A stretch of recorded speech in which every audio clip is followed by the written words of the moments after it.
Hi, this is Chris Marchand of Between the Songs podcast. I'm here with Joe Cook to tell you about another podcast we've created, and we hope, if you've enjoyed Between the Songs, that you'll enjoy this one too. It's called Nostalgic Future Podcast, and that's what it's all about.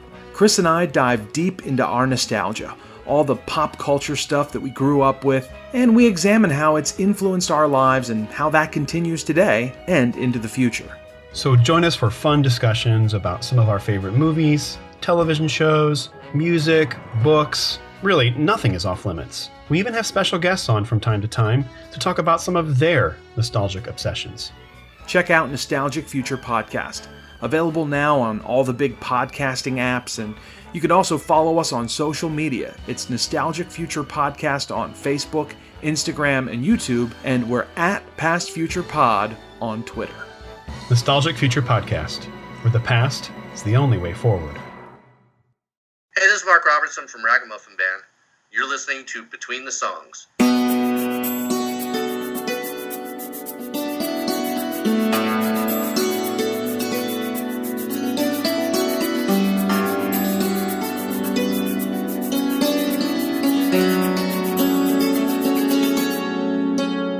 Welcome to Rich Mullins Between the Songs podcast.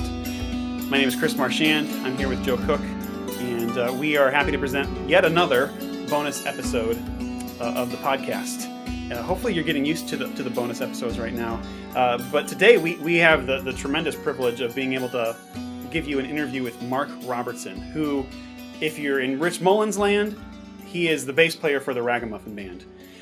And if you're in Mark Robertson land, that means you're in like 10 other bands. Altar Boys. Altar Boys. He mentioned a band, Brighton. Who else we got? This Train, of course. This Train. One of my favorite bands. Even though they only did like 3, proper full length records, but 2 of their albums are just great to me. Legendary Shack Shakers, and then the Eskimo Brothers. So, am I missing anything? Well, of course, there's also his latest band, who has just released a new album that came out within the last couple weeks, Prayer Flags. And it's their self-titled debut album, and we're going to be talking with Mark a little bit about that, among other things. Yeah, if you go to file13records.bandcamp.com, that's their record label. You'll find the Prayer Flags record, and you can stream it on Bandcamp. I use Bandcamp for my own music. I love the service because you can stream it whenever you want to, and there's a Bandcamp app. But then also, you can order the vinyl record too, right, directly from them. So, and Joe, you've done that. I have done that, and it's a great deal. The vinyl's only $16.99 through their Bandcamp page. They got it to me within like 2 days, and it's just a great record. It's a fun record. It's not a Christian record. We'll be clear of that. I was when we were talking with Mark, I was going to say, now Mark, I'm a little disappointed because with this band name Prayer Flags, I was expecting a full straight up worship record, and he disappointed me. I was really sad that I was expecting more Hillsong stuff. So yes, don't go into this blindly. If you're thinking by the name of it that's what this is, that is not what this is. But it's a really interesting record. It's sort of all over the place in a good way. Yeah, I would say if you were a fan of This Train, which is rockabilly, Mark calls it cowpunk, which just Google that if you want to figure out what cowpunk is. But I would say there are hints of the sound of This Train in it. I mean, especially because Mark is singing on it. But there's a lot of mashing up of genres. You're going to hear a lot of different sounds on there. It's a little bit harder edged, but not in the sense that when you think of hard music, that's not what this is. I would just say go listen to it. File13records.bandcamp.com, or just Google Prayer Flags. Yeah, go find it. And I think this is kind of a big deal because I think, unless I'm mistaken, this is the first album that Mark has sang on. I mean, like, he's the front man of this band, and I think this is the first album that he has fronted with a band in 17, 18 years. Yeah, kind of crazy. People get older, things move a little bit slower. He mentions in the interview kind of the complexity of his band, how he's bringing a bunch of different people together, and they live in different places, and so they kind of have recorded when they've been able to over the years. So yeah, I'm excited. It's nice to be able to hear him sing again. Yeah, absolutely. And before we get to the interview, we should mention our sponsor, St. Rich Beard Oil. Now, Chris, this stuff is blowing up. We just had Matt Walden on our podcast, and he kind of gave us an update from the Rich Mullins tribute concert with the Andrew Peterson concert in Nashville. And St. Rich Beard Oil sold out there. Flying off the shelves. He's just struggling to keep up with the orders, and I think that is a credit to us. Yeah, our ability to sell this product. I mean, we are not making any money from this podcast, but the beard oil is selling out just because of us. Absolutely, and not a dime of that actually goes into anybody's pocket. It is all for ministry. In fact, Adore Ministries in Houston, Matt is selling this, and all the proceeds are going to Adore Ministries. You can look them up online, but it's just a great ministry, and we're happy to be a part of that in any small way. And so we just got to thank Matt for being our unofficial sponsor of this program. So please check out the BetweenTheSongsPodcast.com and click on the St. Rich Beard Oil, and you'll find an email address or a Facebook page or even a website where you can purchase this if you are still looking for the beard oil. It's the beard oil of the stars. Yeah, if you are a Nashville musician, we have created something big here, really. Now, and by we mean Matt. And by us we mean Matt. We have not even made this beard oil. Maybe he'll invite us down and we can do a workshop with him and make the beard oil with him. Homebrew. Yeah, we're going to ferment some beard oil. No, I don't know. So right before, as we get to the interview, here's one thing that Joe and I wanted to make clear. What you are hearing today is only part of the interview. In essence, we invested a lot of time talking with Mark and researching Mark and Mark's history with Rich Mullins, so that at later episodes, a lot of this material will come back around when we talk about a little bit of Brother's Keeper, when we talk about the Canticle of the Plains, the Jesus record, and then the Ragamuffins album. When we talk about all these things, this is when a lot of this interview is going to come into play. So if you were looking for a lot of Rich Mullins' story, just know that is coming. Today, in many ways, is about talking about Mark and his career and his artistry. And he does get into Mullins a little bit, but we really wanted a chance for him to be able to talk about his new Prayer Flags album. So, with that in mind, let's go there now. It's like the first time I broke my last straw. I won the coin toss and lost a quick draw. I keep the upside on the down low. I keep my group hugs strictly solo. I'm a tailor.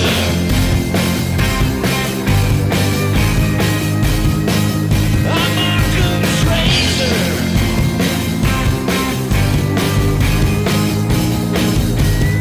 A slash of harmonic.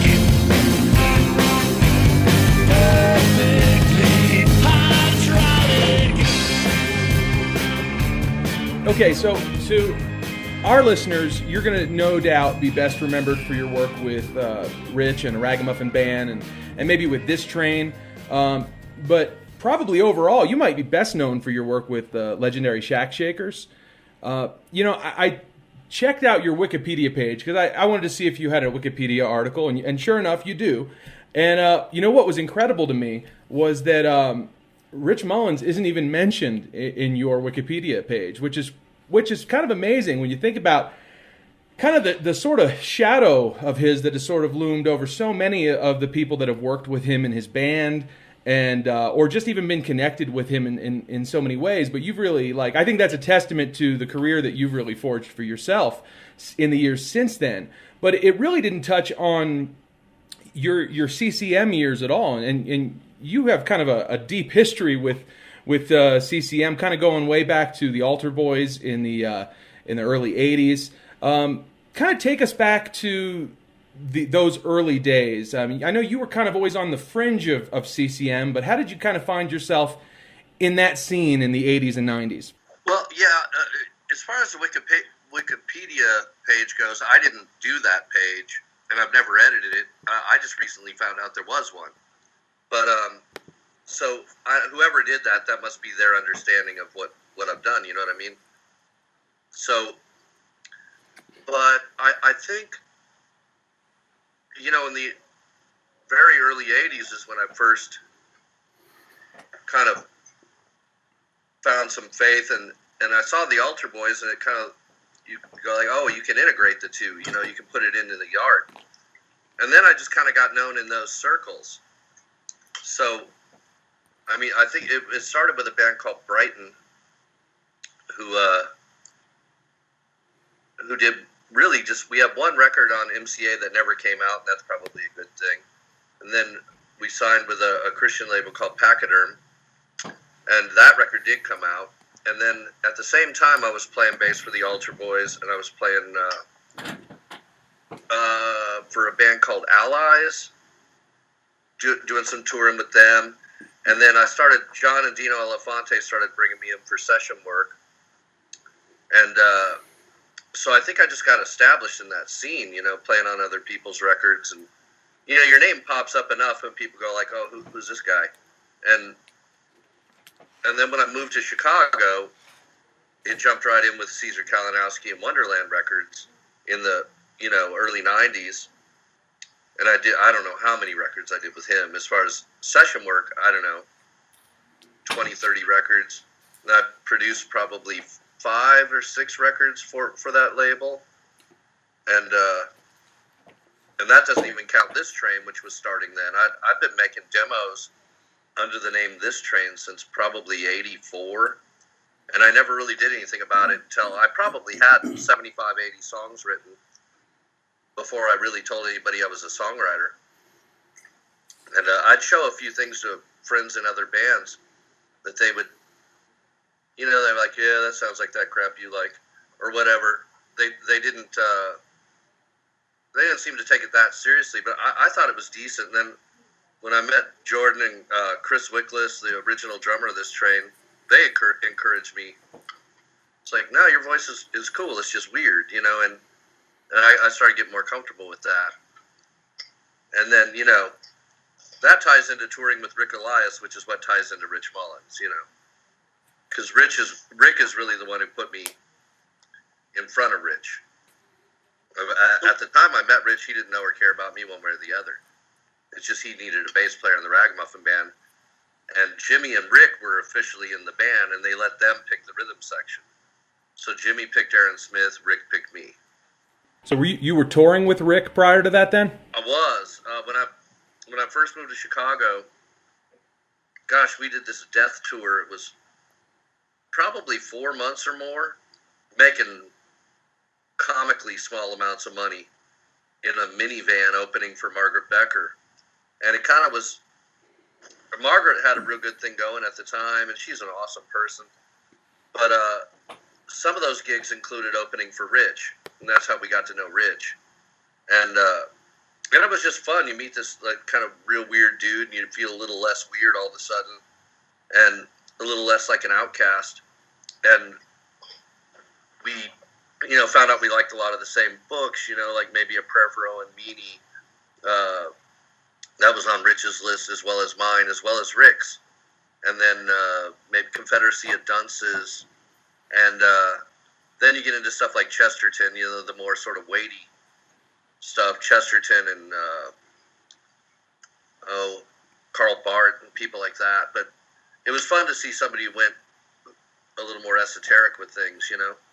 So yeah, I would like to get into This Train. I was a fan of This Train. It was a strange experience. Like I had gone to Cornerstone. I think it was Cornerstone '96, and I was there to see Caveman's Call.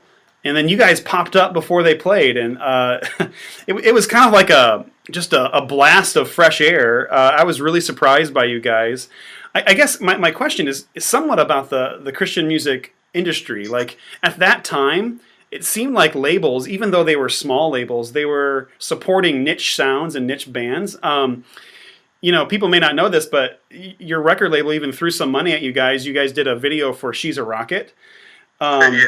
Yeah, I mean, like that's I think that's kind of unique looking back on it. Now, here's my question: like, did they think they were going to find some success with you guys? And I don't mean that as to be insulting. I'm honestly asking it. Like, were they hoping that this train could kind of ride off the coattails of the swing craze? Was that part of it?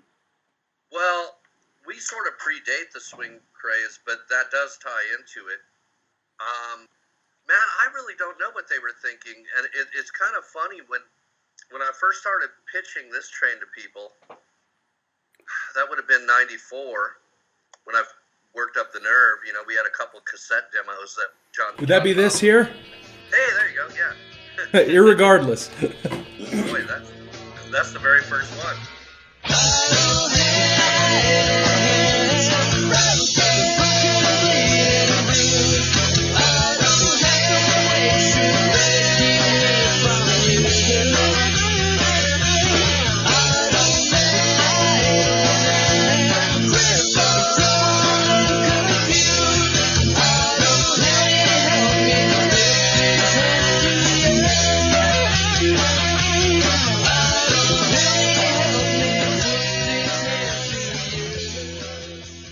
And we did that on like a 4-track cassette deck, It's like me and Jordan didn't have any money or gear yet.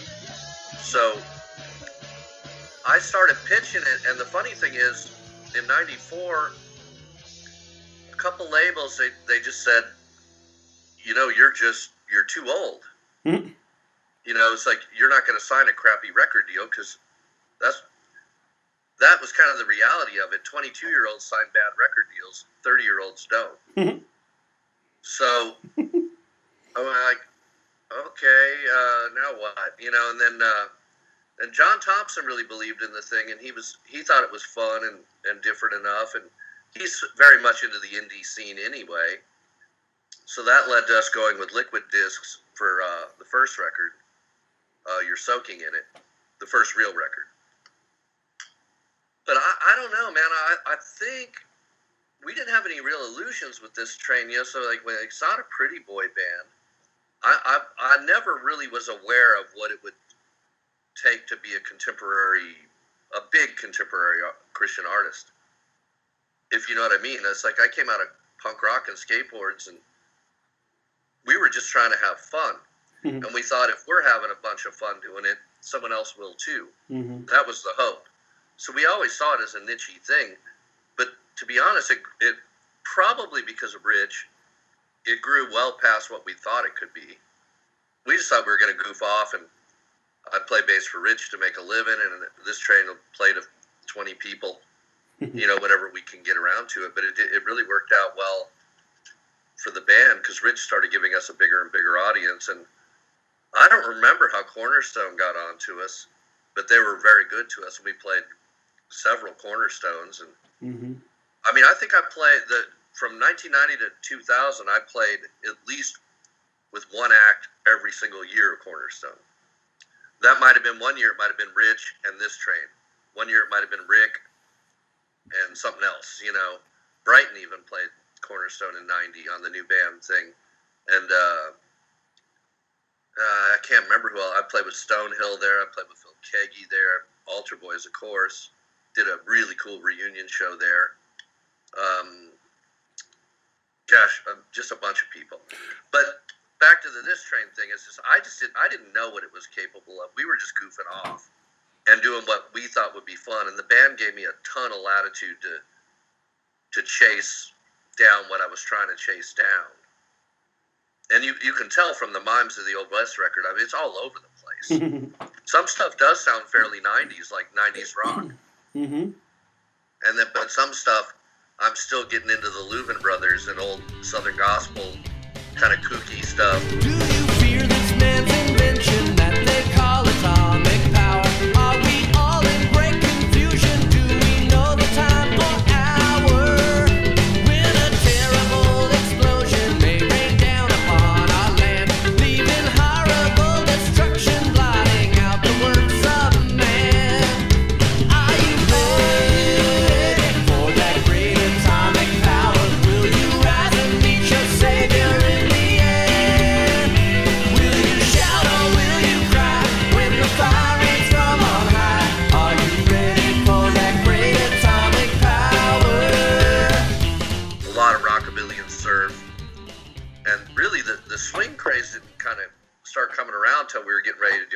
last record, and I'll never forget Dino Elefante sitting me down. He was the head of our label, Organic Records, who put out the Mimes record. And he said, I think this rockabilly thing is kind of died out. And I'm like, dude, it was never in. We're just writing songs, man, trying to be honest. And he encouraged us to do more more swing-based stuff. That's the one record in my lifetime where I feel like I bowed to label pressure. And most This Train fans would say it's our worst record. And I agree with them, except I think it has some of our best songs. And frankly, from the very first record, from You're Soaking in It, I wanted horns all over the place. Because I love jump blues, and it wasn't about the swing craze. I didn't know anything about that. I just like old records, those old black rock and roll records. So I thought I'd love to have a sax or this or that, but we couldn't afford it. You're Soaking in It was done in a basement, on borrowed equipment. And Jordan was just talented enough to pull it off, but from an engineering standpoint. So we went, heck yeah, man, we got money for horns, let's do it, and we'll make the most of it. And She's a Rocket, actually, a publisher held it for a possible Brian Setzer cut. Like, Brian Setzer actually considered covering it at one point, which cracks me up, because now I don't think it's a very good song. Well, she said she's getting homesick for a place she's never been. She's a rocket.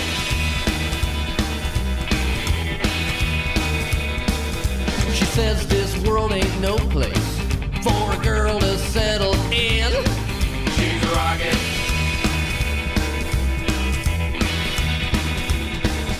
You swear you feel the boosters kicking in.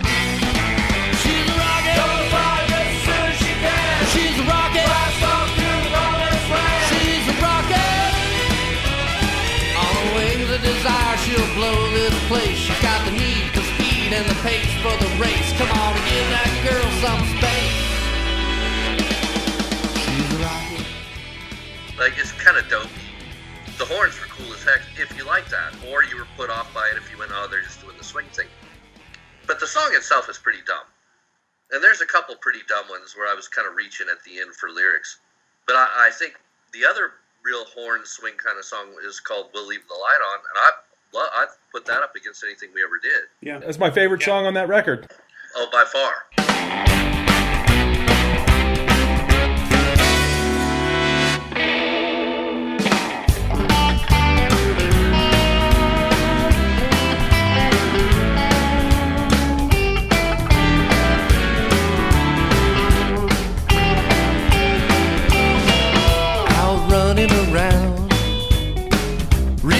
In the town, trying so hard to lose what you have found. But then again, I know that you know better when you can't pay the bills.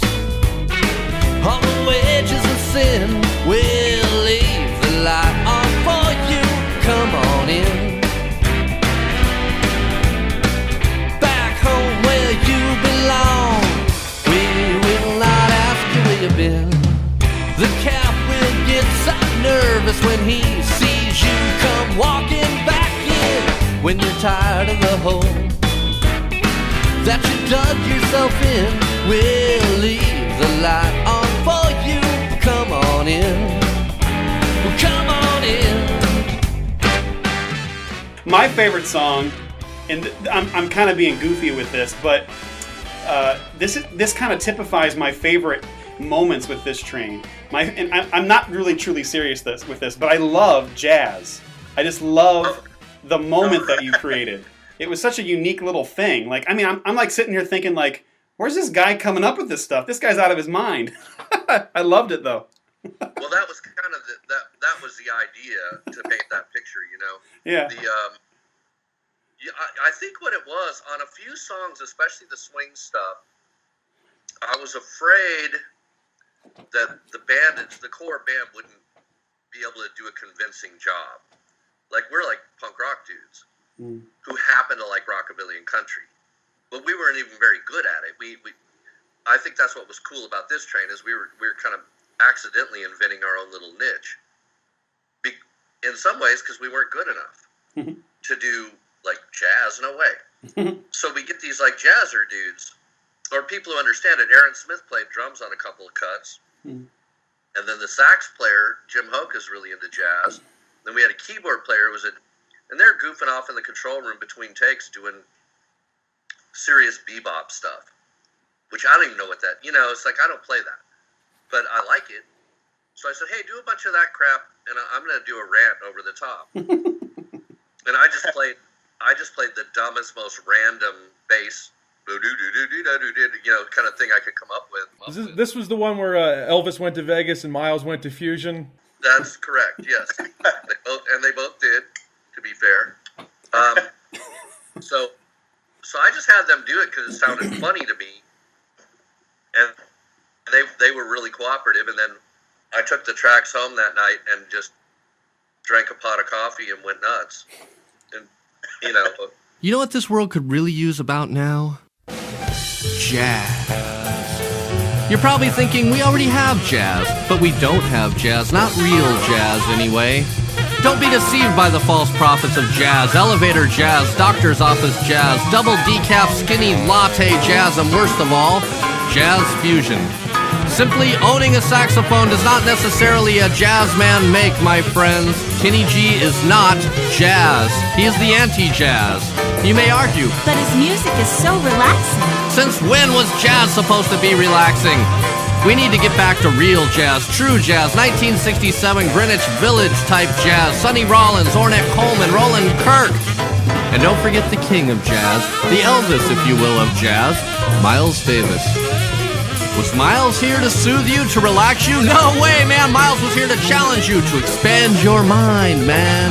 And don't give me any of that Miles played fusion nonsense. Elvis went to Vegas, Miles went to fusion. The point is, the bigger they are, the harder they fall. But Miles rose again from the ashes of fusion and back into the loving arms of jazz. And this is how we thank him?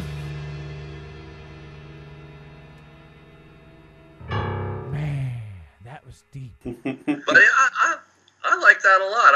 But that's the kind of thing I do like. And I don't know if you ever listen to a guy named Ken Nordine.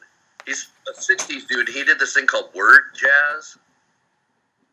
And he made records called that, word jazz. And they were pretty hysterical, but they were kind of good. He was serious. But he did this real kind of beat poetry over bebop. And that's totally where I got the idea to do jazz. But I was sort of making fun of that whole, that kind of beatnik hipster jazz thing. And so it was partly serious, partly just like caffeine. I don't know what. Well, and I love, I'm probably thinking of the Mimes album, but like some of my favorite moments on that album are the surf rock stuff, like Seafoam Green. Seafoam Green, yeah. And what was it, Hangar 89? I can't remember the number, but the Hangar one. Yeah.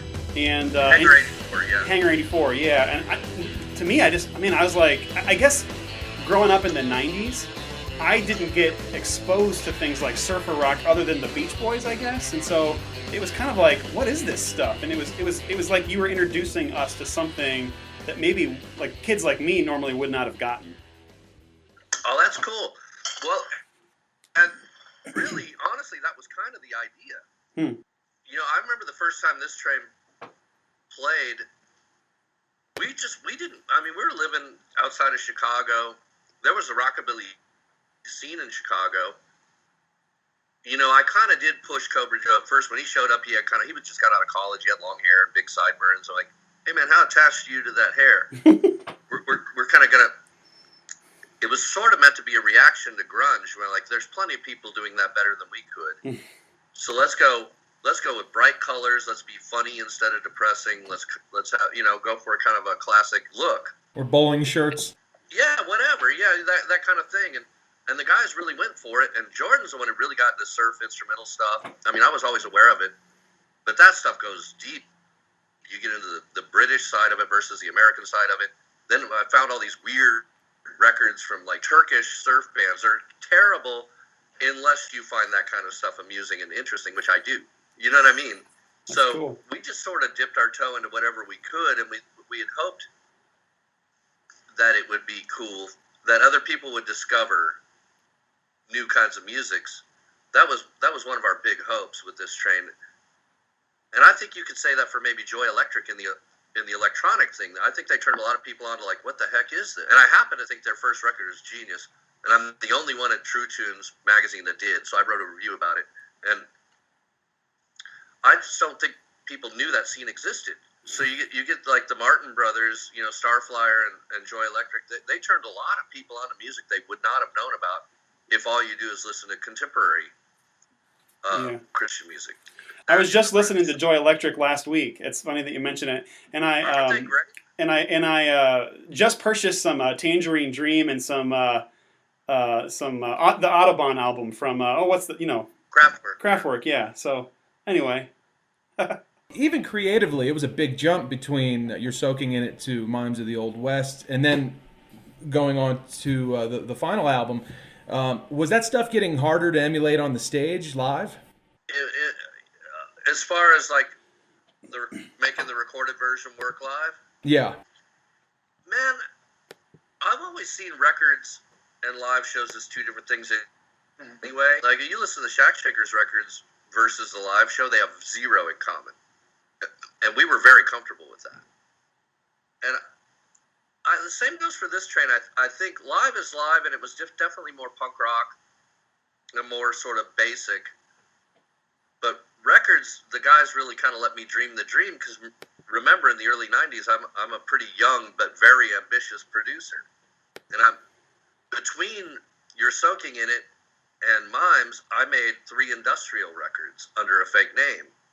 You know, because that was an early thing in the 80s. I did a lot of programming for industrial kind of music, and I loved sampling and turning any sound into a musical idea. I thought really electronic music was going to become the new punk rock because there were less rules. But sure enough, the rules showed up there too. But so you know what I mean? It's just like I'd done so much experimental music, and the guys were so cool about just letting me do it. I still can't believe they did that, because it was a terrible career move. But none of us really, we were able to live. You know, we all lived simply. We all drove older cars and lived in small apartments in Chicago and stuff like that. And we have ways. Jordan and I started getting more clients in our little studio, and we started getting enough work. We're like, well, why should we figure out how to make this more popular? It'll just ruin it. And sure enough, it did. We tried to, we got the pressure to do the swing thing, and it kind of didn't do us any favors. And because after the Emperor's Band, the label asked me to fire the band and go solo. And Really? yeah, and they wanted me to do something more contemporary. Because they had heard some of my songwriter stuff. I had a publishing deal as a writer too. They were like, why don't you do this kind of stuff? You know, more, I don't know what. Maybe it might have seemed more contemporary, but like, whoa, I don't know what you're talking about, man. You know, and I didn't want anything to do with that. I did it. I made a few demos and I attempted it, but I just like without. The funny part is though, Jordan and Joe were right there. You know, it didn't make sense to me. In other words, so I just kind of told him to take a hike, and really the label folded within a year anyway, and so no big deal.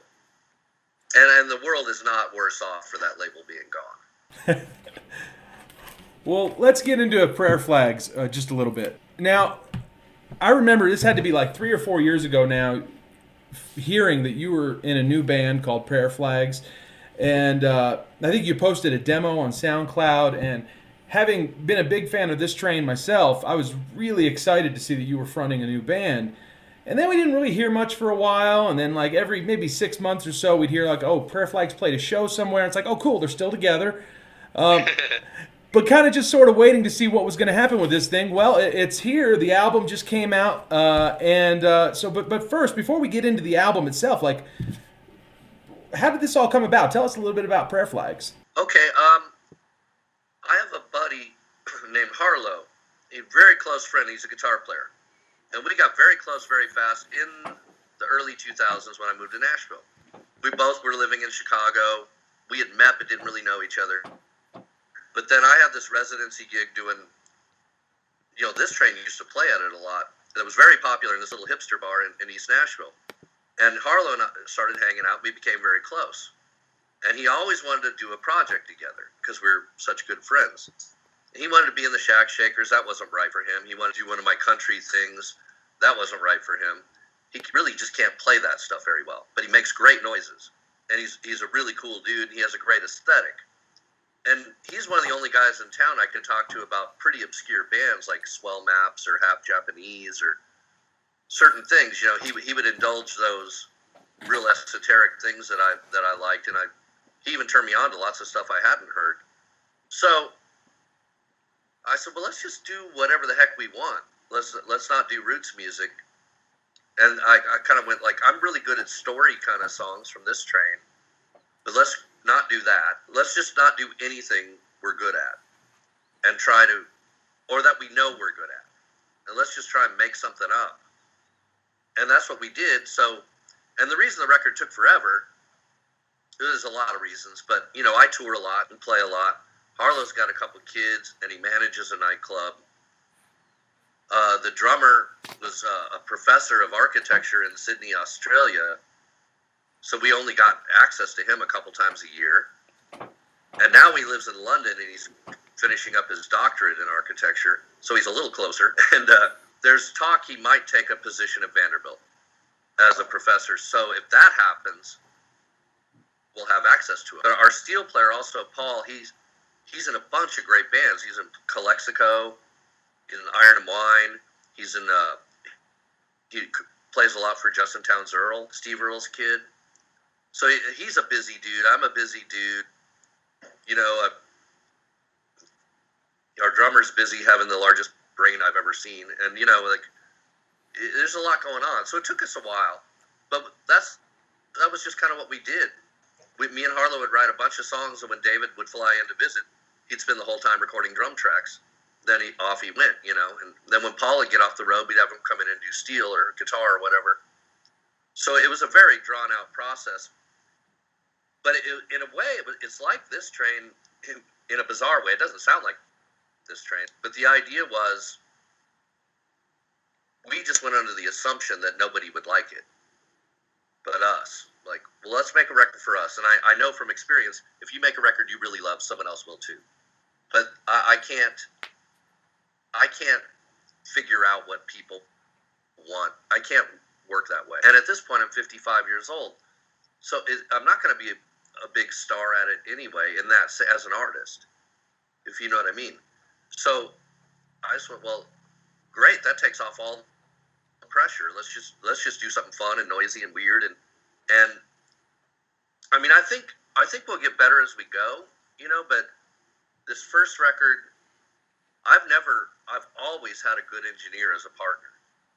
Jordan and I worked together for 14 years straight. Every record I did for 14 years, Jordan engineered. You know, I hadn't done anything since I made my 4-track demos as an engineer. Maybe an overdub here and there, and I did a lot of the sampling and MIDI stuff. But this is the first record I engineered top to bottom. I mixed it. I did every note you hear I record, and I'm not really qualified to do that. But I just thought, well, let's just, warts and all, let's just commit, you know. And I made a few really serious technical blunders along the way that weren't really fixable, but I refused to recut the tracks. I wanted it to be an honest representation of what happened, and it is. And I really like the record. It's charming, and it's weird, and it's fun, and even as weird as it is, I think the songs are pretty catchy. So that's kind of, you know, Prayer Flags in a nutshell. We play twice a year. What can you tell us about the genre influences? And so I'm listening to this, and I'm kind of trying to deconstruct all the different sounds that I'm hearing. I kind of feel like, too, like, I think you should write a book. You should write a book kind of on, like, almost like esoteric genres and esoteric bands. I don't know. Give us a background on what influenced all you guys to the point that you would make a record like this. Well, I don't know if I could pinpoint it to any band, but when I wanted to start Prayer Flags, Harlow thankfully stopped this from happening.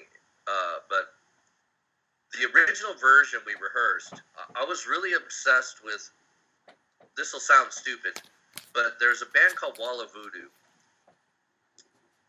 And you only remember one song of theirs that was called Mexican Radio.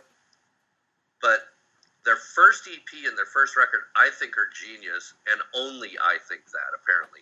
Because I just don't know many people who get it. But I saw them live in the late 70s and early 80s, and they always stuck with me. They were so different. They were so punk rock without using any of the punk rock cliches. They used a little organ drum machine, but they had a drummer with an enormous kit, but he just walked around most of the show. He didn't hit the drums hardly ever. He just walked around and insulted people. Then they had this weird spaghetti western guitar player and this strange Harry Dean Stanton-looking frontman. It was just so original. And so I want to do a band with 2 bass players, a drum machine, 2 drummers that almost never play, that just hit occasional things, and you. And we did that, and it was terrible. But in my head, it's still an awesome idea. But Harlow eventually convinced me to erase the drum machine and bring in this pal of his named David Burns. And the second David started playing, I'm like, okay, now this is more honest. And we just got rid of a lot of the electronic stuff. You can still hear me playing keyboards on the record, but I think it's a more honest thing than what I was dreaming up was a big grandiose. Did that answer your question? Well, yeah, kind of. Talk to me about that. I guess educate us a little bit, because when I read like your profile and I read other bands, like I know some guys like locally. I'm in Peoria, Illinois. Like they do some harder edged music, and what I kind of find fascinating is when there are these subgenres of music. So I don't know, like what is cowpunk? What is swamp rock? What are these kinds of these little subgenres? Like break some of it down for us, or give us some of the history of it, because I just don't know enough about it. They're just terms people make up, But I mean, Shack Shakers are, Oxford American started calling us Delta Punk, and that really caught on, or Southern Gothic.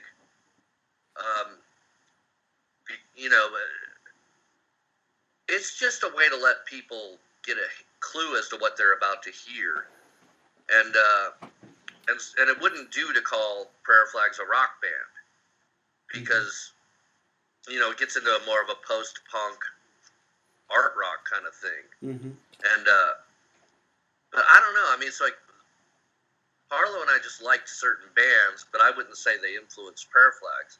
For me, what Prayer Flags was taking out things, not putting in things. For example, it's not like we both love the Swell Maps, for example. And if you listen to the Swell Maps, maybe say Jane from Occupied Europe, that record, you can get glimpses of what we do, but it wasn't a huge influence. My thing I wanted to do was, at that point, I was most popular for being in legendary Shack Shakers. I produced the records. I love the aesthetic of that band. I think J.D. Wilkes, the frontman, is an absolute genius. I still do. And but I want to take away everything I'm known for or good at. So the record can have no blues, no country, no surf, no stories, no story songs. They have to be more sort of dream state kind of lyrics. I wrote the title before I ever heard the songs, but I had to do it at the spur of the moment. Typically, Harlow would bring in a musical idea, and then you have to open up the computer and make a file to record it, right?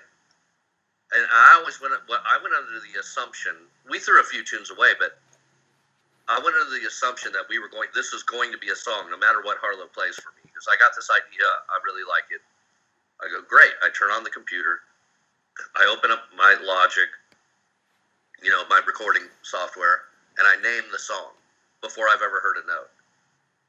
And it might be looking at the room and seeing something, and then my challenge becomes, now the song has to be that. And it has to be about that, even though I don't know what that even is. You know what I'm saying? So we just set up these dopey challenges, and it was fun as heck. And every single song has some sort of literary reference. I would have to read for a few hours and find a quote. And, give us a few. I'm curious. There's a lot of Mark Twain all through the record. There's a lot of Friedrich Nietzsche, or everybody pronounces his name different, but big German philosopher. And I don't know a lot about his philosophy other than he definitely thought he was smarter than everybody else, and he's highly quotable.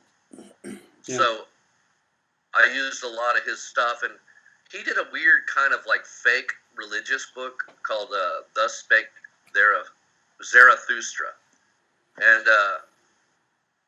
And it's a funny, weird kind of book where he kind of just makes up his own sort of somewhat Indian sort of deity, and he speaks from that character. It's very absurd. And I like that. I thought it was kind of a funny idea, like what a crazy idea. But there's some quotable stuff in there. Mark Twain, obviously. I mean, everything that guy ever wrote is quotable. So then it might be Old Testament. There's a little bit in there. In the song Dollar Cotton, which Dollar Cotton also is the name of a book by John Faulkner, who's the brother of William Faulkner, a very famous writer. But Billy Bob Thornton had turned me on to John Faulkner, so I think he's a better writer. You got to check this stuff out. So I did, and yeah, he is. So that whole song's kind of loosely about sibling rivalry. So you got Cain and Abel, you got John and William Faulkner, and then there's even some like Greek mythology in there. I just went, who are brothers who famously fought, or siblings who famously fought for the spotlight? And in some cases, I don't know, it's a bunch of nonsense. But it was just, we just did whatever seemed fun to do, if that makes sense. Well, you'll never be your brother. You'll never be your brother. He was the one, and you were the other one. Well, did you ever get the feeling you got stuck with a lower ceiling? That's how it is. Nice skylight, though.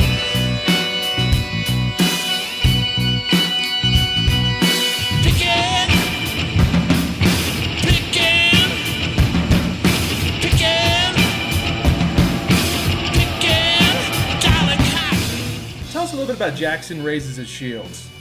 Okay, there's a lot of Mark Twain. The entire chorus is Mark Twain, no, word for word. I stole it completely, and which you're allowed to do with books. But Jackson is Harlow's son, and he was really small at the time. And Shields is Harlow's daughter, who was also quite young at the time. And Harlow brought them into the studio one day because he couldn't get a sitter, and our drummer is only in Nashville twice a year. We had to work, so, and they were such sweet. They were real little too, but they were very quiet and sweet. Jackson came in. He was probably 4, and he's wearing a Superman cape and playing with Star Wars toys, like kids do. And he's such a sweet kid with so much personality. And I saw the Star Wars thing, and I don't know why I went, Jackson. Then I was thinking of his Star Wars toys. You raise the force field shield, but there's Shield sitting over there reading a book because she's a little nerd, and it just struck me as cute, and I just love those kids so much that I'm like, I've never written a song about a little boy who thinks he's a superhero, so let's do it. And then the entire chorus is just 2 Mark Twain quotes pasted together. So, but it was kind of that simple. The drum part was kind of complicated. We were trying to figure out how to write a song to it, because actually in that case, we made David write a song on drums with no music, and we had to write a song to the drums. It was just one of those things we forced ourselves to do, and just because we thought it would be fun.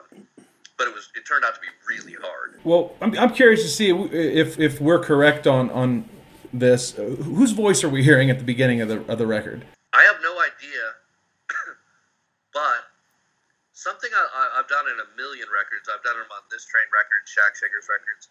Something you always fight in a recording studio is radio interference. When you have all those microphones up, and you have, that was just Harlow's particular amp wasn't grounded properly, and there was a radio station with a preacher. And Yeah, I know who it is. do you? Yeah, it's. I'm pretty sure it's the really, really famous apologist. You know, the guy who defends the faith. It's Ravi Zacharias. You know who that is?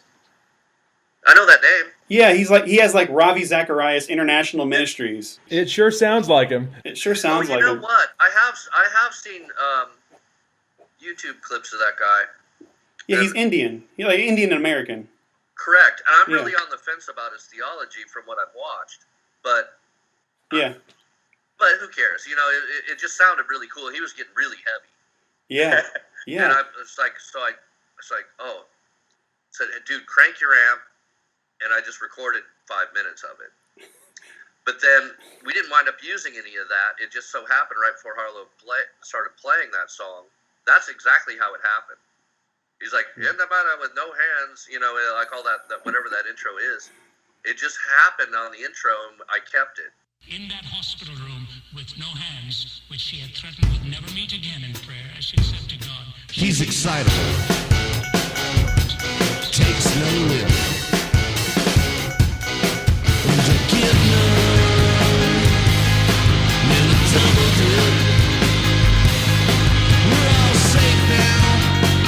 Jackson raised the shields. It's alright now, and it always will. Jackson raised the shields.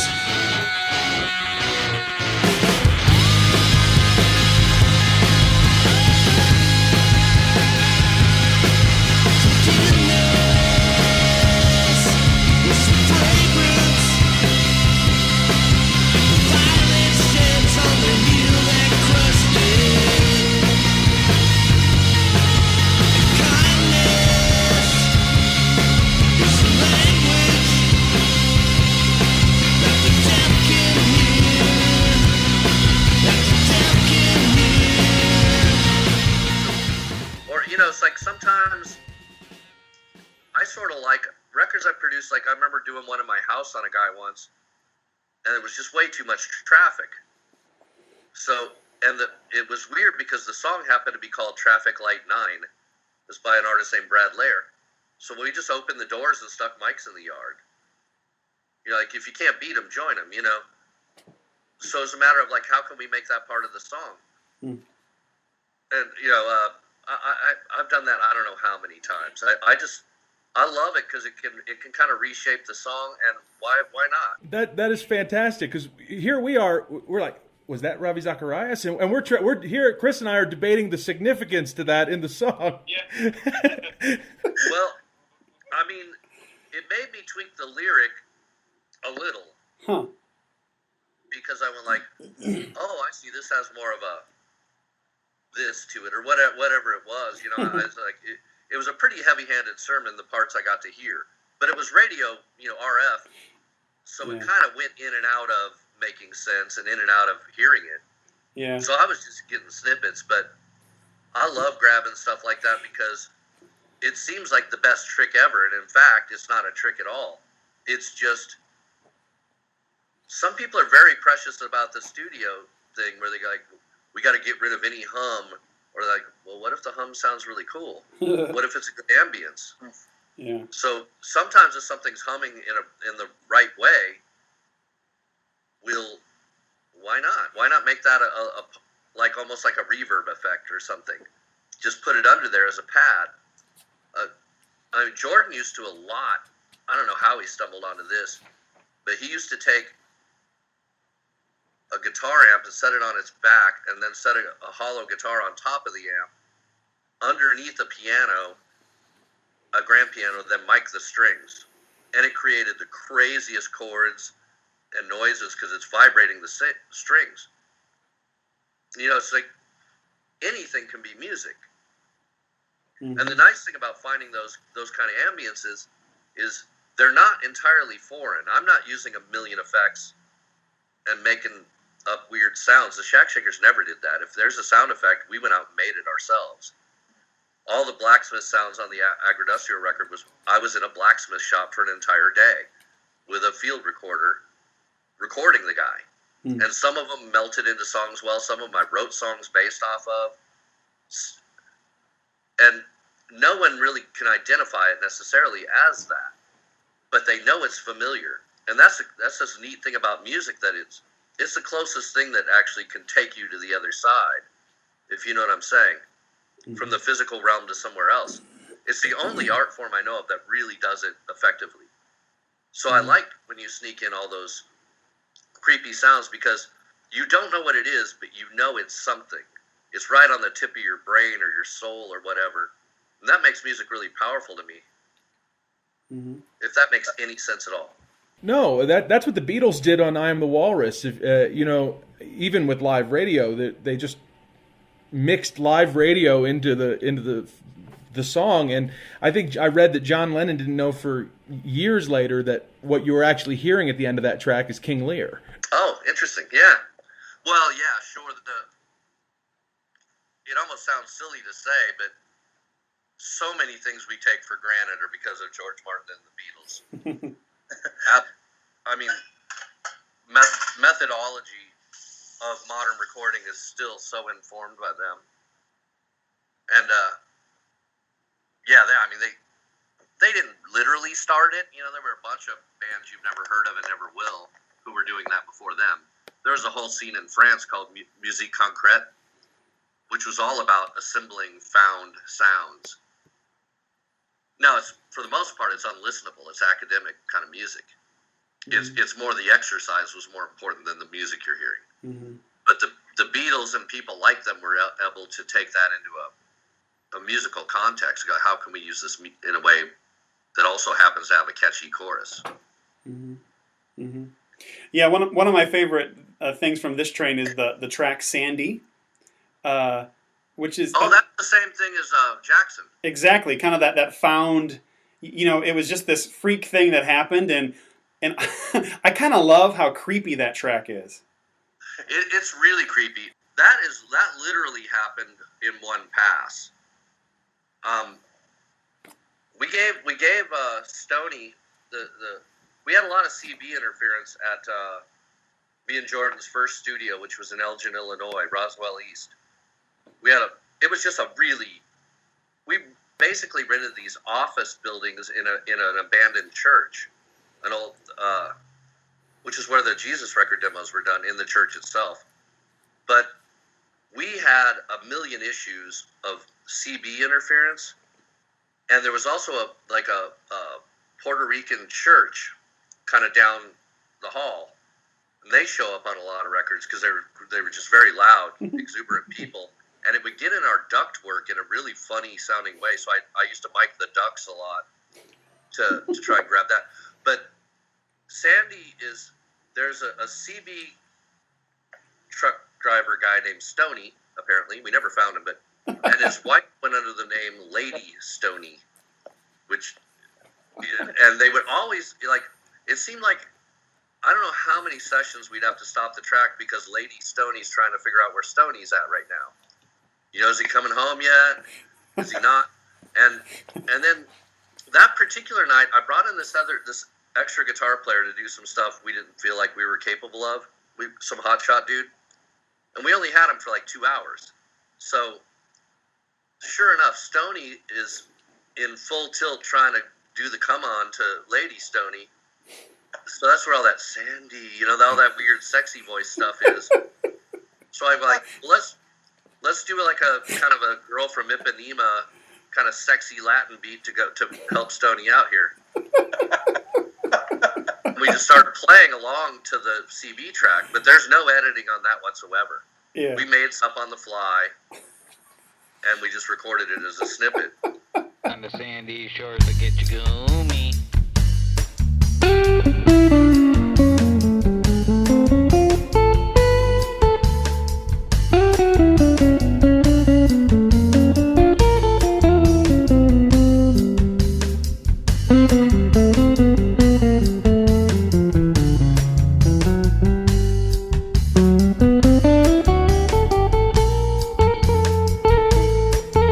Sandy.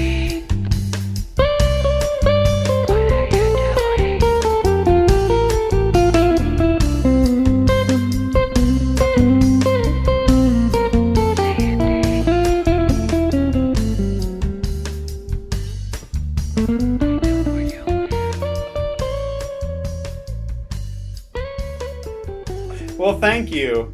See, this is kind of this to me. This is like Beatles level stuff. It's like, yeah, where were they when they, how did they do all of it? So I appreciate the peek into the. Well, I think music should be like that.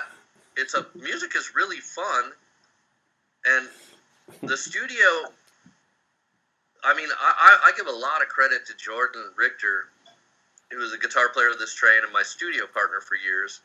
He just would indulge any stupid idea I had, and he would figure out how to make it work on a technical level. It's like, and I tend to produce in a weird way sometimes with that. It's like, I remember telling an engineer once Jordan had moved away, he lives in Portland now, and I was using other engineers, and I'd be like, yeah, this track sounds really good. Is there anything we can do about that? It sounded too like everything else, And I know there's still always going to be a great indie scene of more adventurous types, but we live by a big Christian music college called Belmont College. I don't know if you've heard of it. Mm-hmm. They have a great music and music business program, and a lot of Christian artists come out of there.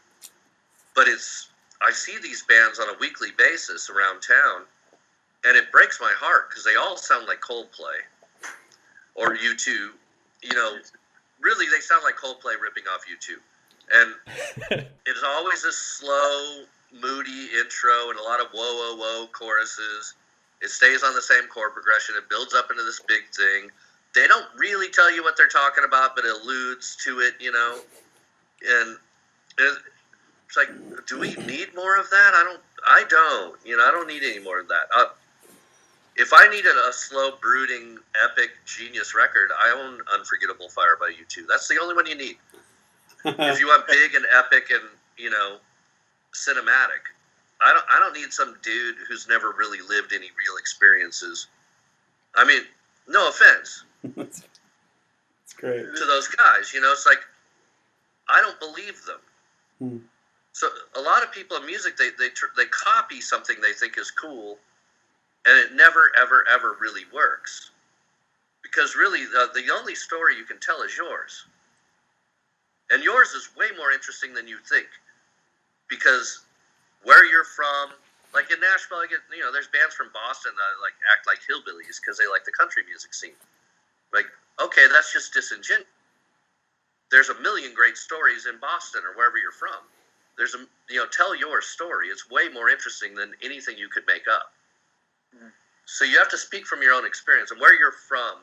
And there's the combinations of things that make a person. You got the only one of those, which makes your story uniquely good. But most people don't trust that.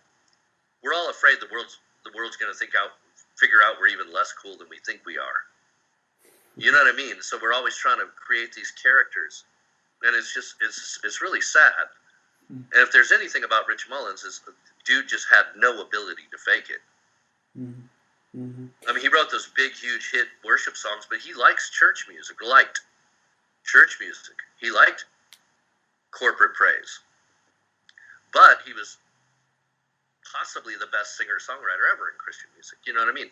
Mm-hmm. But that was just because he was being honest with who he was. Mm-hmm. I personally was never a fan of his praise music. He knew that. I think Awesome God is a horrible song. It's just terrible. But the band, after Rich died, the band made me sing it because nobody wanted to sing it. But none of us liked that song. They made me sing it. And then you played anywhere from 500 to 5,000 people, and it means a lot to them. And everybody sings together, and it's powerful as all get out. Like, okay, I get its function. From an art level, no way would I write a song like that. I could never pull it off. But Rich meant it. We just had I live in Window Rock, and we had a tribute concert to Rich a few weeks ago, and so inevitably somebody had to sing Awesome God, and I sent a message to Mitch, and I said, would you be okay singing Awesome God during the finale? So he never responded to me. About a few days before the show, he was in the area, so I went to see him, And he said, by the way, he said, I never answered your question. He said, yes, I will sing Awesome God, even though it's pretty much my least favorite Rich Mullins song of all time. I don't know. Singing Praise to the Lord is even worse. But it's a really cool arrangement. It's really hard to play. It was fun from a musician point of view to play. But, yeah, I could see that. You know, I don't know if you were there at the time, but before the very last Rich Mullins tour, we were in Window Rock because Rich didn't use the Ragamuffin Band on the last record. He wanted to do this weird kind of thing it had to be all single men, or young men, really. I was the oldest guy there, besides Rich. And I think I was 32 or 33 or something. And everybody else was like between 18 and 25. They were all single. We went on camping trips. We did a weekend retreat with Brennan Manning. I don't know why. Rich just wanted this, like, dude tour. We all set up our own gear. We had no crew. Jordan ran the PA. Me and Jordan drove the equipment truck. It was brutal. And we practiced. We had to practice like 12 hours a day because these kids, they had no focus. They're young musicians. They couldn't play this stuff. They had to practice it 12 hours a day, which bummed me out because I knew every song that I had to sit there and practice for 12 hours a day. So I started getting more and more irritable as time went on. And but for some people, like Cobra Joe had to learn how to play Hamburg Dulcimer for that tour, and he did. But it took this crazy amount of practice. But during that time, I actually wrote for the Emperor's New Band a complete swing horn arrangement of Awesome God. I thought, let's figure out a way we can do it that's cool. But there is no way. The lyrics are terrible. Or that's terrible to say, but this is nothing I never told Rich, by the way. So he thought it was really funny that the Ragamuffin Band couldn't stand most of his praise stuff. We liked Calling Out Your Name and The Color Green and Creed. You know, those were powerful. Those were statements we could relate to. You know, something that came from a more personal place rather than in the praise kind of thing, you're writing about us. You know what I'm saying? Mm-hmm. It's not personal. It's like, we have come to do these things and we feel this way about that. You know what I'm saying? Mm-hmm. Versus singer-songwriter approach would be, I feel this way about this and that. Mm-hmm. And I liked Rich's more personal stuff. But the weird part, I think Rich originally, I mean, he probably wrote some of that. I think he wrote it for its sincere reasons. I don't think it was for a buck because Rich never made any money. I mean, his business, so to speak, made a ton of money. But as you know, Rich he didn't know how many records he sold. He didn't keep his money. It went to a group of advisors, and they would fund projects. And he basically say how he wanted to build a school in Guatemala or wherever it was. I can't remember now. And he had a specific mission. So he went to his advisory board and said, how long do I have to tour to build this school? They said, 3 months. So he'd call you up and he was like, hey man, we got a 3 month coming up. It's from here to here. Are you cool? And that's what he would do. But he didn't know how much money he had. He didn't know how much, I didn't know till I was in the band for 3 years that I made more money than him. And it came because we were complaining to the manager, Gay, that we weren't making enough money. We saw it as a business too. We were like, dude, we're playing for thousands of people a night. We're making $1,000 a week. This ain't getting it. And we went to Rich because the manager went, well, that's what you get. You're just going to have to be cool with it. We're like, well, we're not. So we went to Rich. We're like, here's the deal. He's like, oh, really? That's all you guys make?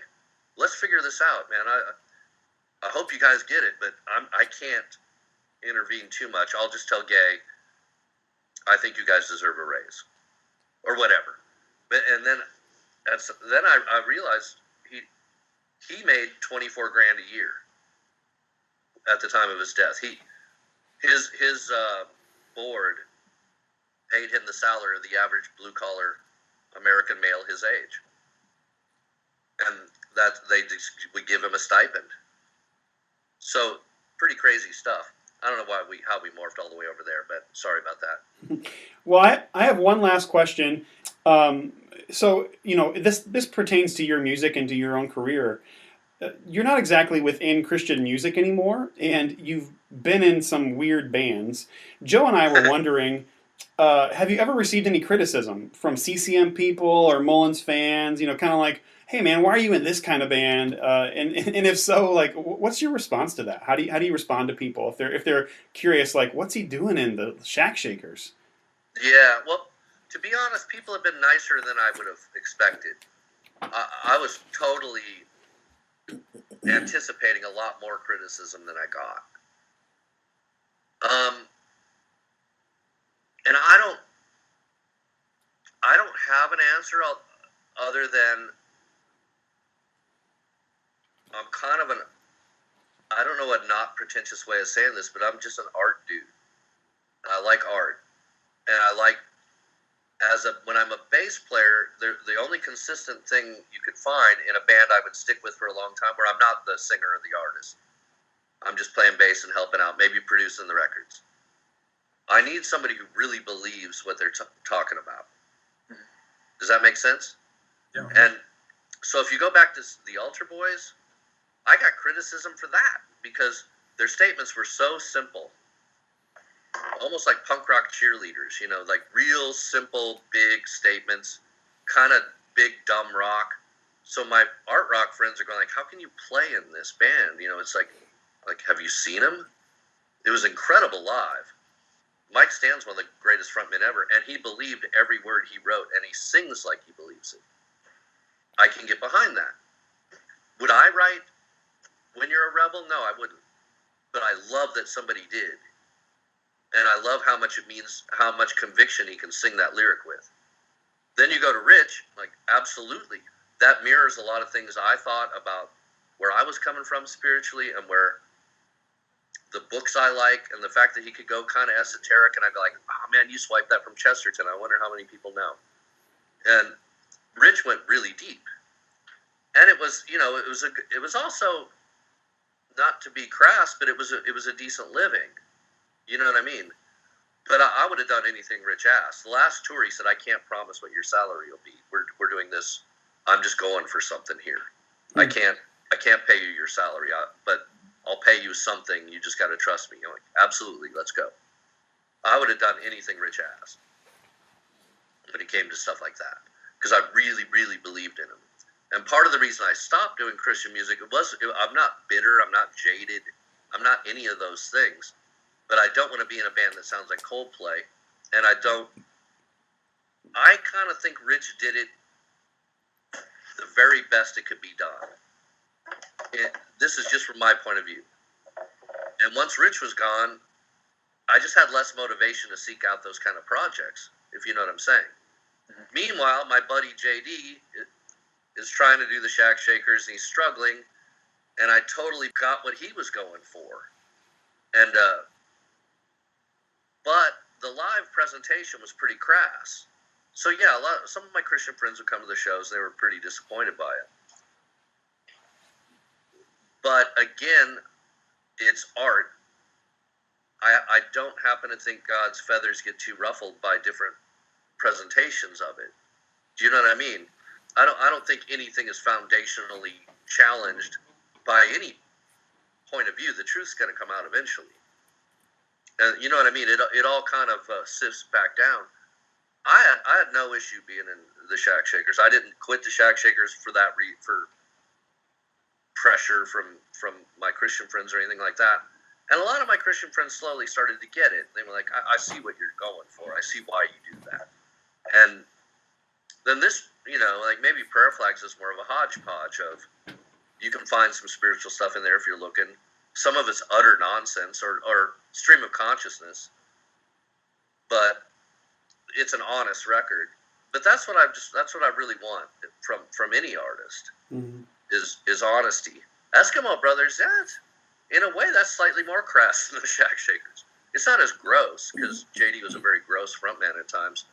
But, I mean, they talk about kind of goofy, childish sort of subjects, too.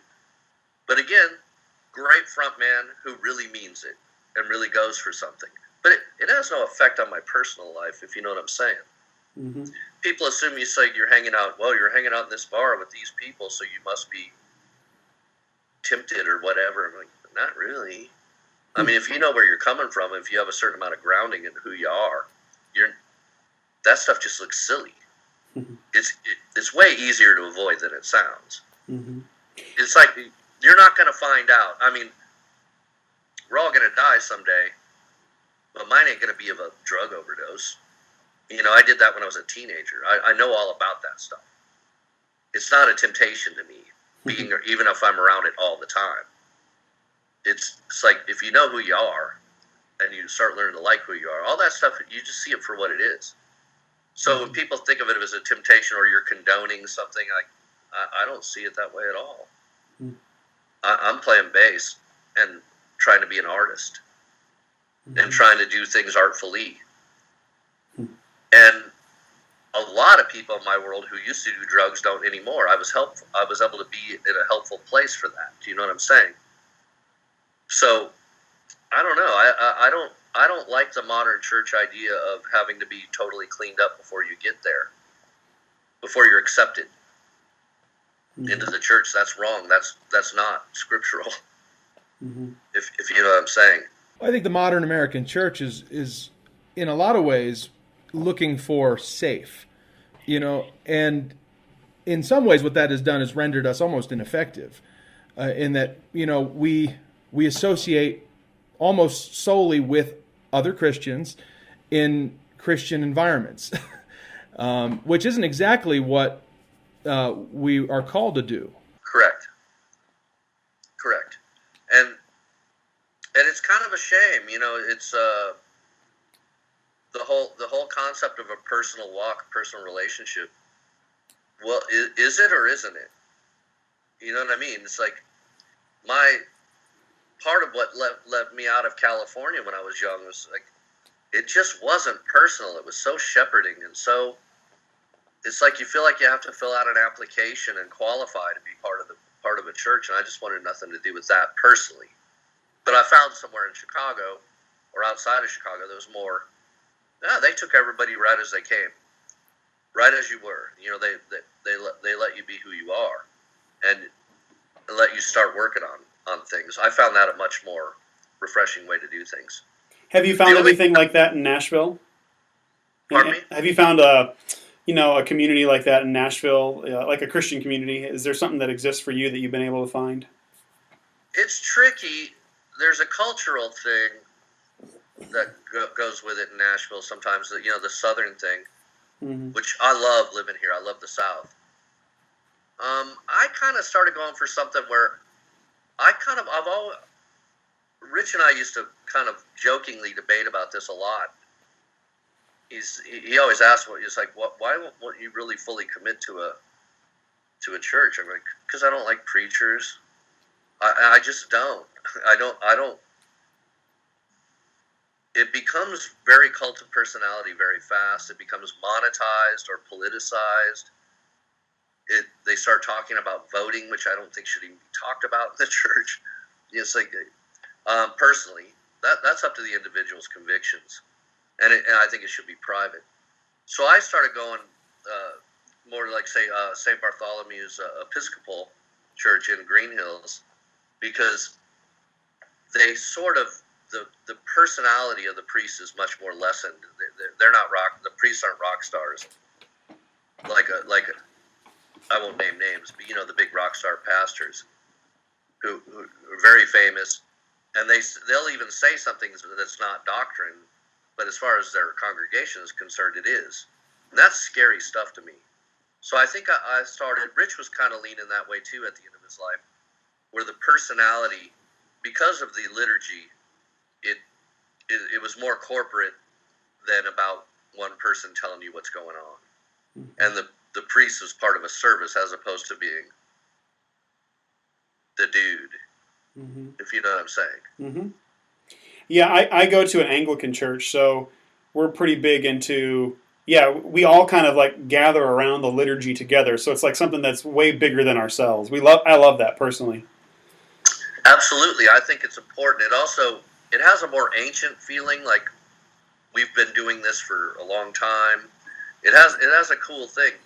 I mean, it's a scary, dangerous thing, and it's funny, I come out of that movement. I mean, I come out of that early 80s, Altar Boys and all those kind of bands, Lifesavers and The Choir, and bands taking some risks. Terry Taylor, all his projects, really risky.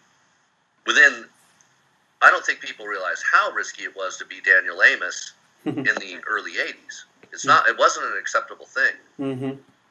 You got attacked way more by the church than anybody else for doing what you do. So it was trickier to just be an individual back then. And those guys fought hard for it. Altar Boys, Terry Taylor, Mike Knott, some of those guys. They fought very hard to do what they do because they believed what they were doing was right. And it's just gotten trickier and trickier. We got more sort of like dress codes and rules about the whole thing. It's not right. So, I tend to be very careful with what I say these days when it comes to faith, because a lot of people mess me up for years. I done do a lot of things, and it's not their fault. They're trying their best, but it was destructive, and I am determined not to be that to somebody else. If that makes sense. It makes a lot of sense. Mm-hmm. Quick little question. Did I read somewhere that you might be recording with the Altar Boys, or is there something like that going on? Yeah, I wasn't supposed to leak that as it turned out, but I did. Okay. All I can say about it right now is, it's like, I'm not an original member of the Altar Boys. Mm. There was a bass player named Rick Alba, who I'm still friends with. He's a terrific guy, great musician. And he had, he had his reasons for leaving the Altar Boys. So they're a very tight-knit group. I started touring with them heavily, and the band took on a very different change. They really welcomed my aesthetic into the band, and they were very cool to me about that. It allowed me to grow. Blah, blah, blah. Mike's thinking of going back to college. Jeff, the drummer, he developed a disease. I can't remember what it's called, but it was affecting his lung capacity. So it was getting harder for him to play loud drums. He's a worship leader to this day, but he has a hard time playing real physical loud drums. The guitar player, Steve Paneer, he's kind of waning in and out with his interest. I'm going through a total crisis. I was going through a divorce. I was just a mess. And those guys were very supportive and helpful through that, way more so than my church. And my church seemed more concerned with how it would look for me to be divorced, but the divorce wasn't my idea, so I didn't know exactly what to do about that. But anyway, what am I trying to say about that? Mike made 1 million demos for a new record. We were playing them live, and the record was going to be called No Substitute. But all those things are happening. I'm having a meltdown. Mike's thinking about college. Blah, blah, blah. One day I just told him, like, hey, man, I'm escaping L.A. I packed a U-Haul. I sold almost all my possessions. And I was like, I'm going to Indiana to live with my folks for 3 months, and I'm moving either to Chicago or Nashville. I don't know which yet. And that's what I did. So Altar Boys just only played like 2 or 3 times a year. They'd fly me in. We'd do a couple gigs. Well, we kind of put the record on the back burner. And then the record never came out. And it was always one of my biggest career disappointments, because I feel like I was part of this new version of the Altar Boys that was really interesting and cool. And it never happened. No one ever got to see it, except if you were at one of those reunion shows, or we did a couple charity things, when Gene Eugene died, we did something to help with his funeral expenses. We got back together for that. And because fortunately Altar Boys still have a thing. If we got together today, people would come. And that it's nice to know if we can do some good, then let's do it. It got tricky within the last 2 years because Jeff really can't play drums at all anymore. He just can't do it. No way could he do an Altar Boys show. He doesn't have the lung capacity anymore. But if you ever saw him play drums back then, you'd realize how much lung capacity it took. It was a very, very physical thing. So anyway, Mike, I don't know why, last week maybe, he sends 12 demos he did that his son helped him his son is now a recording engineer. And he helped him rescue these old 4-track demos. And Mike said, would you guys all listen to this? I kind of think I want to put this record out, but here's my only rule. We have to keep the original vocals because I don't think I could ever top them, even though they're on this grainy cassette. But I listened to it, and they sound amazing. They're really beautiful. They're totally worth keeping. And we're going to attempt, he's got this 4-track cassette, so we're going to attempt to have Mike's son, Keith, play drums to the demos. Then they'll send me the demos, and I'll add some things, send them back, and we're going to try to erase everything but a couple guitars here and there. Mike's original vocal will stay, if we can pull it off technically. If we can, I think it's going to be really special, because the songs, some of them take you right back to, When You're a Rebel type Altar Boys, the real simple early records, gut level music, and some are a little more sophisticated, like Mike's solo work, and maybe the last couple Forever Mercy type stuff. But it's like this awesome. I was getting choked up. It was taking me back to, it's like how music does. Like I hear this one part of a song, and all of a sudden I'm at In-N-Out Burger in California having a burger with Steve Paneer from the Altar Boys and talking about what we wanted to do, and it just takes you right back. So I think we should do it, and I think we will do it, and I think it's going to take a year or two to pull it off with everybody's schedules. But that's the plan. Cool. Man, Mark, we really appreciate you taking this much time with us. Yeah, it's been great. I probably should go do some grown-up work. I got a gig tonight, so. There you go. Hey, I hope you become world famous with prayer flags, so that's great. Nah, I won't become neighborhood famous for that. But, yeah. It's a great record, though, man. Thank you, brother. Yeah. I appreciate it. Yeah, well, just having fun. All right, we'll see you around. All right, take care, guys. Hanging in the air like brickstones. Sit around and stare like batstones. We'll keep it subtle on the double. All aboard this sinking ship. Come on into the brick, the brick. Come on into the brick, the brick. Come on into the brick, the brick. Come on into the brick, the brick.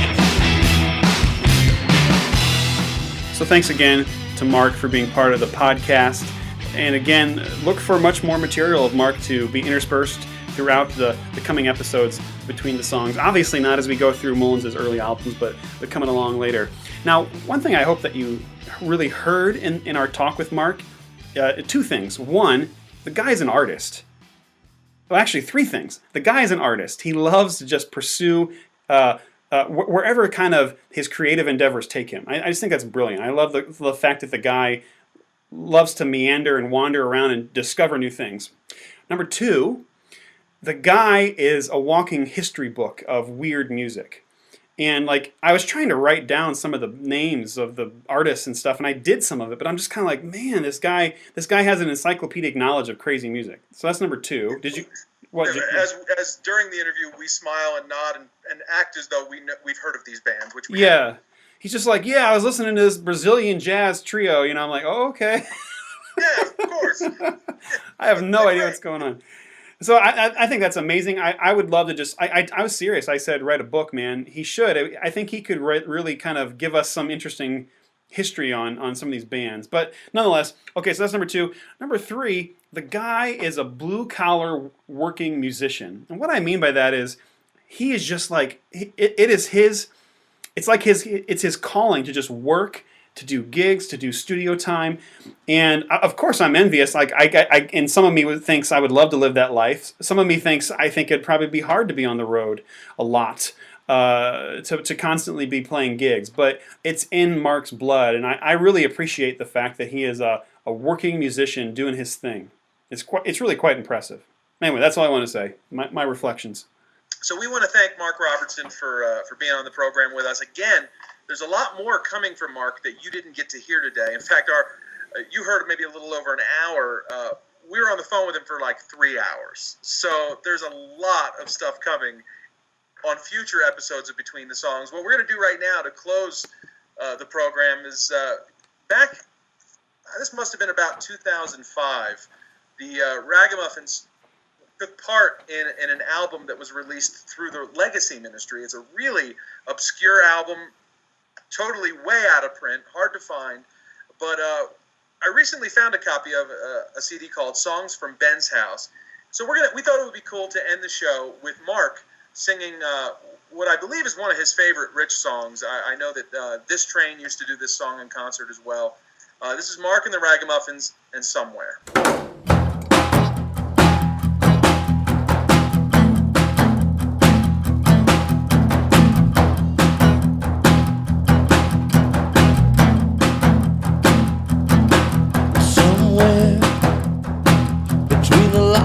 The found, well, we're still hanging empty and upside down.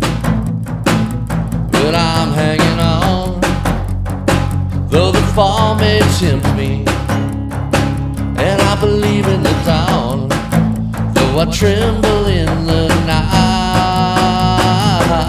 Somewhere amidst these ins and these outs, there's a fine line of purpose I'll follow even now, through the haze of despair that confuses and hurts us.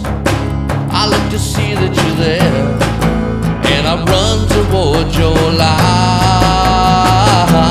Somewhere beyond these reasons and feelings, somewhere beyond the passion and fatigue, I know you're there, and that your spirit is leading me somewhere beyond all this.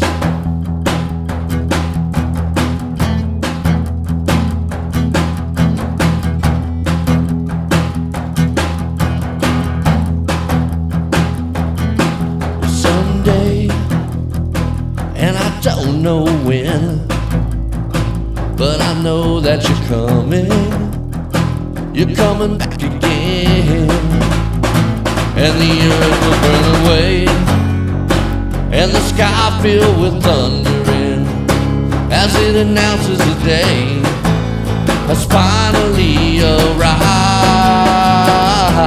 Somewhere, while the time is still now, while we're still hanging empty and upside down, but I'm hanging on, yeah, with all that is in me, and I will sing my song, and I'll laugh until I fly.